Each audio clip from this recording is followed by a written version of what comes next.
Bonjour, je suis Mathieu Ferrand, maître de conférences à l'université de Grenoble-Alpes, où j'enseigne l'histoire du théâtre, de l'Antiquité à l'époque moderne, ainsi que la littérature latine.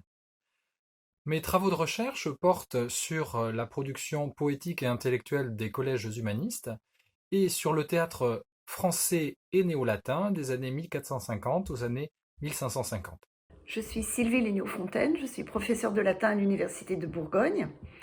Au début de ma carrière, j'ai d'abord travaillé sur la littérature latine classique, puis je me suis intéressée au latin de la Renaissance, le néo-latin, en développant un intérêt tout particulier pour des auteurs originaires de Lyon ou de la Bourgogne qui ont choisi d'écrire dans cette langue. En France au XVIe siècle, de nombreuses pièces de théâtre furent composées en latin, la langue savante. Mais longtemps, ces textes, parfois conservés à l'état manuscrit, n'ont guère intéressé les historiens du théâtre. Ils ont souffert en effet de divers a priori. Certains, composés par des professeurs pour leurs étudiants, ont paru scolaires, voire didactiques. D'autres, composés par des érudits qui ne songeaient pas même à la scène, ont semblé coupés de la création dramatique du temps. Or, depuis plusieurs décennies, de nombreux chercheurs remettent en question ces certitudes. Ainsi, il apparaît clairement que c'est en latin que comédies et tragédies ont été réinventées en France.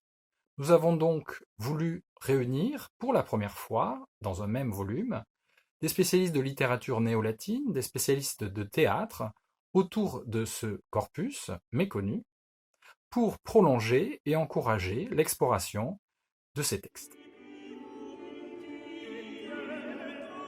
Alors l'ouvrage s'adresse bien sûr d'abord aux étudiants, aux enseignants-chercheurs qui travaillent sur la littérature en général et le théâtre de la Renaissance, le théâtre moderne en particulier, mais nous aimerions aussi qu'il touche un public plus vaste.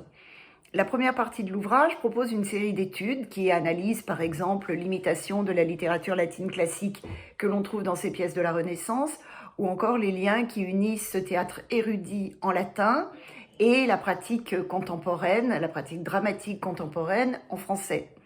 La seconde partie de l'ouvrage est constituée d'une anthologie qui propose un certain nombre de textes et nous espérons par là que tous les curieux, tous les amateurs de littérature pourront faire, c'est ce que nous espérons en tout cas, quelques belles découvertes. Le volume se compose de deux parties. La première réunit 16 études universitaires portant sur divers textes du corpus néo-latin. Elle est organisée selon un principe chronologique et thématique. Ainsi, après avoir présenté ce que nous appelons le théâtre vernaculaire en latin, qui reprend dans la langue de Virgile et de Terence les formes du théâtre français contemporain, farce, moralité, mystère, nos contributeurs présentent les premières comédies, puis les premières tragédies composées en France. Il est alors question des modèles dont se nourrissent les poètes néo-latins, mais aussi du modèle que constitue, pour les poètes français, l'œuvre d'un Marc-Antoine Muret ou d'un Georges Buchanan.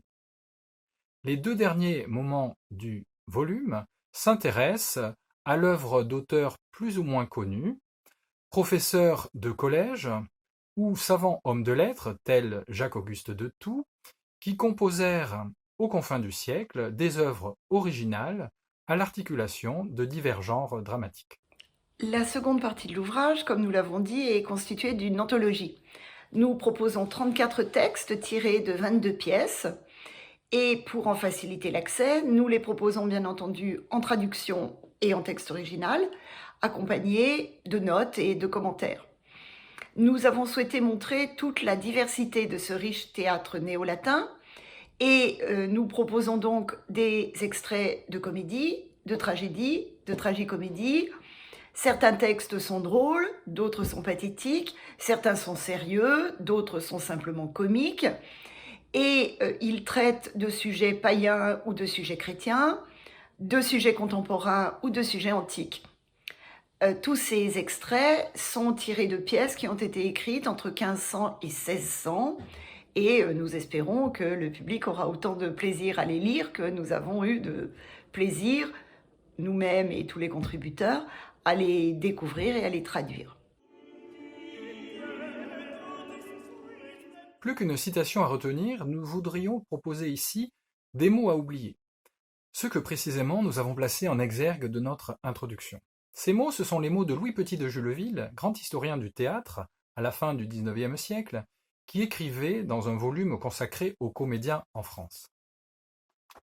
Nous nous écarterions de notre sujet, qui est l'histoire du théâtre vraiment public, vraiment vivant, c'est-à-dire parlant français, si nous accordions plus qu'une mention aux représentations latines. Notre volume voudrait montrer au contraire que, malgré le choix singulier de la langue latine, ou peut-être même grâce à ce choix, le théâtre dont il est ici question, s'il ne put s'adresser à tous, fut un théâtre vraiment vivant au XVIe siècle. Il témoigne en effet de l'inventivité, voire de l'audace, d'auteurs souvent inconnus, qui ont osé explorer des voies originales et fécondes. À cet égard, il mérite de retrouver une place dans l'histoire du théâtre en France.